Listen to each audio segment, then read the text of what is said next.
Hello students, today we discuss lesson number 9 Shravan Kumar. ये श्रवण कुमार जो lesson है वो श्रवण कुमार की लाइफ का एक छोटा सा पार्ट है जो कि हमारे महान ग्रंथ रामायण में से लिया गया है। रामायण जो कि वाल्मीकि द्वारा रचित है। Shravan Kumar, a very devoted and obedient son, used to carry his old and blind parents for pilgrimage. Shravan Kumar जो कि अपने वृद्ध और अंधे माता पिता के बहुत ही ज़्यादा समर्पित और आज्ञाकारी पुत्र थे और अपने माता पिता को तीर्थ यात्रा जो है वो तीर्थ स्थान की ओर अपने कंधों पर कांवर में बिठाकर ले जाया करते थे। Once his parents asked him to bring water. एक बार उनके पेरेंट्स ने उनसे पानी के लिए बोला। रास्ते में चलते चलते कहीं उन्हें प्यास लगी होगी तो अपने बेटे से पानी के लिए बोलते हैं। Shravan went to a nearby river to fetch water. तो श्रवण कुमार पास की नदी पर पानी लेने जाता है। Meanwhile prince Dasharath who was passing through the forest for hunting. और उसी समय क्या होता है, जो राजा दशरथ वहाँ के जंगल में शिकार के लिए आते हैं। In ignorance committed a blunder and shot Shravan Kumar. तो अज्ञानता में राजा दशरथ से एक बहुत बड़ी भूल हो जाती है और वो भूल क्या होती है कि अनजाने में उनसे श्रवण कुमार की मृत्यु हो जाती है। तो ये छोटा सा जो आपके लेसन का हिस्सा था वो आपको ये बताने के लिए दिया गया है कि इस लेसन में आप क्या पढ़ेंगे। अब हम पढ़ते हैं ये पूरी स्टोरी थोड़ी सी डिटेल में। तो ये जो पिक है ऊपर जो आप देख रही हो ये राजा दशरथ की है और जो आगे आप देख रहे हो ये श्रवण कुमार है और ये है कांवर। आप सोच रहे होंगे कि कांवर क्या होता है। ये देखो ये कांवर वो अपने कंधे पर रखे हुए हैं और उसमें उनके माता पिता बैठे हुए हैं। तो Dasharath the son of Kaushal Naresh Aj and queen Indumati. Dasharath जो है राजा दशरथ वो कौशल नरेश अज और रानी इंदुमती के पुत्र थे। Was very popular and dearly loved by the people of Ayodhya.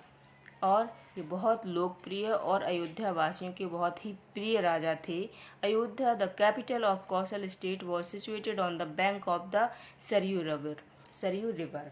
Ayodhya जो है जो कि कौशल राज्य की राजधानी थी और सरयू नदी के किनारे बसी हुई थी। It was surrounded by a dense forest where prince Dasharath used to go for hunting. और अयोध्या जो है वो डेंस फॉरेस्ट मतलब कि घने जंगलों से घिरी हुई थी जहाँ पर राजा दशरथ शिकार के लिए जाया करते थे।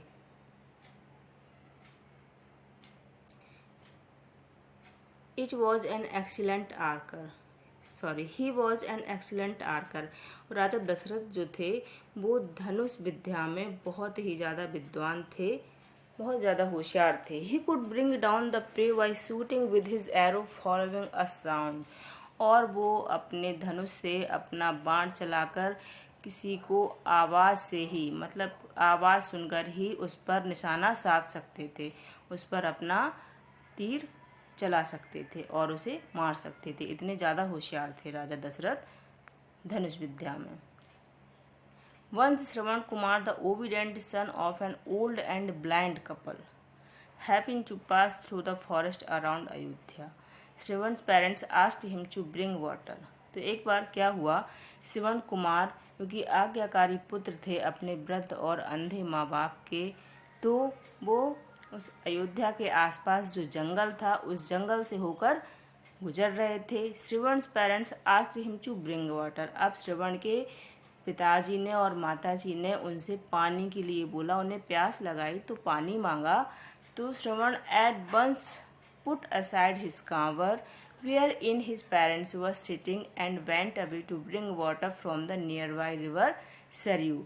तो श्रवण ने क्या किया, जो कांवर जो अपने कंधे पर रखे हुए था उसमें उसके माँ बाप बैठे हुए थे, वो कांवर को एक साइड वहीं पर रख कर वो अपने माता पिता के लिए पास में जो नदी थी, कौन सी नदी थी, सरयू नदी, उस नदी पर पानी लेने के लिए चला गया। तो at the same time Dasharath reached there for hunting and heard a gargling sound like that of an animal quenching its thirst. तो उसी समय क्या होता है, राजा दशरथ वहाँ पहुँचते हैं। राजा दशरथ वहाँ पहुँचे, वो काय के लिए पहुँचे, फॉर हंटिंग, शिकार के लिए। And heard a gargling sound, और उन्होंने एक ऐसी गर्गलिंग साउंड, मतलब कि पानी की जो गड़गड़ की आवाज़ होती है वो सुनी। Like that of an animal quenching its thirst, तो उन्हें वो जो पानी की आवाज़ सुनाई दी वो उन्हें ऐसा लगा जैसे कि कोई जानवर अपनी प्यास बुझा रहा हो, मतलब कि कोई जानवर पानी पी रहा हो। उन्हें वो पानी की आवाज़, जो श्रवण कुमार पानी भर रहे थे, तो जो गड़गड़ की आवाज़ आ रही थी पानी भरने की, उस आवाज़ से राजा दशरथ को ये फील हुआ कि कोई जानवर पानी पी रहा है। तो ये देखो पिक्चर में क्या है, ये राजा दशरथ जो हैं वो अपना तीर जो है निशाने पे साध रहे हैं। Dasharath said to himself, Dasharath ने खुद से ही कहा, मतलब अपने मन में कहा, it is a big animal, कि ये कोई बड़ा जानवर है। And quite swiftly he pulled out an arrow from his quiver, put it on the bowstring and aimed at the place where the sound came from। तो फिर क्या किया राजा दशरथ ने कि अपने तीर को अपने तरकस से निकाला और बहुत चुपचाप से और बड़ी जल्दी से, तेजी से अपने तीर को तरकस से निकाल कर उन्होंने अपने धनुष की तान पर लगाया, मतलब निशाना साधा, और उस जगह निशाना साधा जहाँ से उन्हें वो पानी की आवाज़ आई थी। The arrow rust towards the sound and after a moment a painful cry was heard. तो क्या हुआ, जो एरो, जो तीर था, वो तुरंत कहाँ पे पहुँचा, जैसे उन्हें निशाना लगाया उस आवाज़ की ओर जहाँ से वो पानी की आवाज़ आई थी। After a moment a painful cry was heard, और तुरंत ही कुछ ही क्षण के बाद एक दर्द भरी करहा सुनाई दी, एक दर्द भरी आवाज़ सुनाई दी। ही वॉज स्टन्ड, अब जो राजा दशरथ थे, जब उन्हें वो आवाज़ आई तो वो एकदम स्तब्ध हो गए। It was not the cry of an animal but that of a dying human being, क्योंकि ये जो आवाज़ थी वो किसकी थी, ये जानवर की नहीं थी, बल्कि एक ह्यूमन बींग, मतलब इंसान की थी, जो कि दर्द से करा रहा था। He rushed towards the spot from where the sound of groaning was coming, तो वो तुरंत एकदम भागकर उस जगह पर पहुंचे जहां से वो कराहने की आवाज़ आई थी। To his great sorrow a young man was dying and crying due to injury, तो अब ये इनके लिए बहुत बड़े दुख की बात थी कि एक यंग मैन, एक युवक जो है वो मर रहा था, और क्राइंग ड्यू टू इंजरी, और दर्द के कारण चिल्ला रहा था, कराह रहा था। Dasharath saw that his arrow had pierced the boy's chest, Dasharath ने देखा कि जो राजा दशरथ का जो तीर था, जो उन्होंने चलाया था, वो उस लड़के के, श्रवण कुमार के छाती को भेद गया है, उनके सीधे सीने पे जाके लगा है।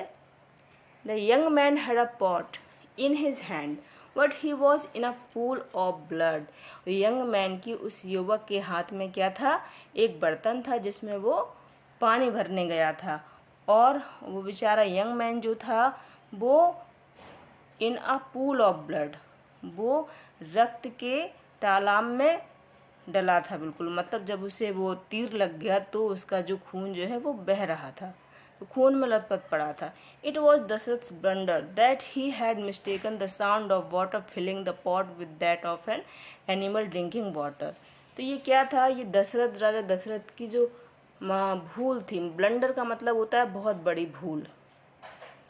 That he had mistaken the sound of water filling the pot of with that of animal drinking water, कि उन्हें जो वाटर फिलिंग का जो साउंड था, मतलब पानी भरने की जो आवाज़ थी, वो आवाज़ को वो मिसअंडरस्टैंड कर गए, और उन्हें लगा कि वो आवाज़ जो है वो किसी एनिमल के पानी पीने की आवाज़ है। Dasharath saw him and said, Dasharath ने उसे देखा और कहा, oh I am sorry young man, कि मुझे माफ़ कर दो, मुझे बहुत खेद है। द वॉइस ऑफ दशरथ, उस लड़के ने दशरथ को देखा। Oh prince why did you hurt me, तो श्रवण कुमार जो थे वो राजा को पहचान के बोले, ओ राजा आपने, ओ महाराज, कि आपने मुझे क्यों मारा। What wrong did I do, मैंने कौन सी गलती की थी। दशरथ वॉज रिपेंटिंग, दशरथ को पश्चाताप हो रहा था। He sighed, oh god what have I done, उन्होंने आह भरी, मतलब एक दुख की दुख से कहा बड़े कि हे भगवान, ये मैंने क्या कर दिया, ये मुझसे क्या हो गया। ही वॉज शॉक्ड, वो एकदम शॉक्ड थे, स्तब्ध थे। He went near Shravan and Drew out the arrow and asked, और वो श्रवण के पास पहुंचे और उन्होंने श्रवण की छाती में जो वो एरो मतलब तीर लगा हुआ था उसे निकाला और पूछा, हु आर यू, तुम कौन हो। द बॉय रिप्लाइड, उस लड़के ने जवाब दिया, आई एम श्रवण, की मैं श्रवण कुमार हूँ। My old and blind parents are thirsty, मेरे जो वृद्ध और अंधे माँ बाप हैं वो प्यासे हैं। Please go and give them water to quench their thirst, कृपया आप उनके पास जाओ और उन्हें पानी दे दो जिससे वो अपनी प्यास बुझा सकें। They are in a kanwar in the nearby forest, वो जो हैं वो पास के जंगल में एक कांवर में बैठे हुए हैं। Nobody else is there to look after them, और उनकी देखभाल करने वाला कोई नहीं है। एंड ही पास्ड अवे, इसलिए वो बेचारे मर जाएंगे, इसलिए आप उनके पास जाओ और उन्हें पानी दे दो जिससे वो पानी पी के अपनी प्यास बुझा सकें। The blind parents were waiting for their son, अब वो जो ब्लाइंड पेरेंट्स वहाँ पे वो कांवर में जो बिठा के आया था श्रवण कुमार, वो अपने पुत्र का इंतजार कर रहे थे। दे heard the sound of footsteps, अब वो उन्हें अपने मतलब उन्हें किसी के कदमों की आवाज़ सुनाई दी। द फादर सेड एनेक्सियसली, पिताजी ने उत्सुकता पूर्वक कहा, where were you my son, where were you my son, कि मेरे बेटे तुम कहाँ थे। What took you so long, और तुम्हें इतनी देर क्यों हो गई। With grief and a heavy heart almost sobbing, Dasharath tried to speak but couldn't.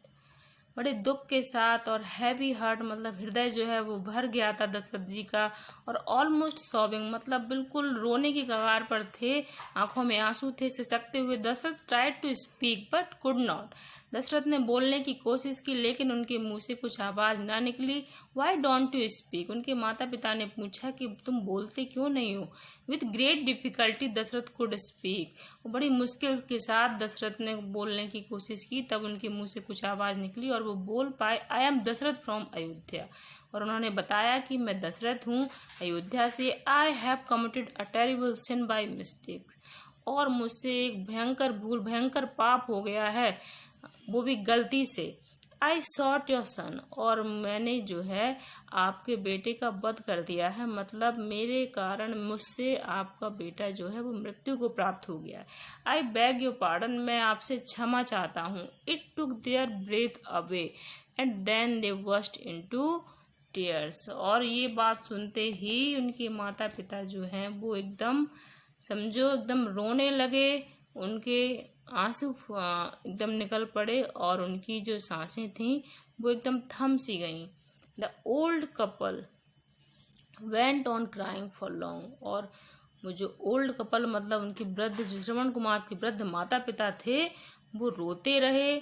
They said to Dasharath, और उन्होंने दशरथ से कहा, carry us to his body, कि मुझे मेरे बेटे की बॉडी के पास ले चलो। Dasharath led them to the place where Shravan's body lay, और दशरथ जो हैं वो श्रवण के माता पिता को उसकी बॉडी के पास ले जाते हैं। The blind parents sad with grief and कस्ट द प्रिंस, जो ब्लाइंड पेरेंट मतलब अंधे माँ बाप श्रवण कुमार के जो थे उन्होंने बड़े दुख से मतलब कराते हुए आह भरी और राजा दशरथ को अभिशाप दे दिया। As we are separated from our dear son, you too will die in agony and grief longing for your dear son. उन्होंने क्या श्राप दिया कि जैसे कि हम अपने पुत्र से जुदा हो गए हैं, अलग हो गए हैं हम अपने प्यारे बेटे से, तुम भी ऐसे ही अपने पुत्र के वियोग में तड़पोगे और पुत्र के वियोग में तुम्हारी मृत्यु हो जाएगी। सेवरल ईयर्स लेटर, काफी वर्षों बाद, Dasharath became the king of Ayodhya, Dasharath जो हैं वो अयोध्या के राजा बन गए। He had to send his eldest and dearest son Ram to exile for 14 years, और उन्हें अपने सबसे प्यारे और सबसे बड़े बेटे राम को कहाँ पे भेजना पड़ा, 14 वर्ष के वनवास में भेजना पड़ा। He died broken hearted saying for his son Ram. और उनका हृदय जो था वो छिन्न भिन्न हो गया, मतलब उनका जो हृदय टूट गया और वो अपने राम, अपने जो उनका सबसे प्रिय और सबसे बड़ा जो बेटा था उनके लिए वो उनके वियोग में क्या हुआ, उनकी मृत्यु हो गई। आप सब ने ये कहानी सुनी होगी राम जी की कि किस तरीके से राजा दशरथ जी अपने पुत्र राम जी के वियोग में मृत्यु को प्राप्त हो गए थे। तो यहाँ पे ये श्रवण कुमार की छोटी सी कहानी थी जो आपको हमने बताई और आपकी ये लेसन में दी गई है। आई होप आप सबको अच्छी लगी होगी। अब हम मिलेंगे नेक्स्ट वीडियो में नेक्स्ट लेसन के साथ। So thanks for watching.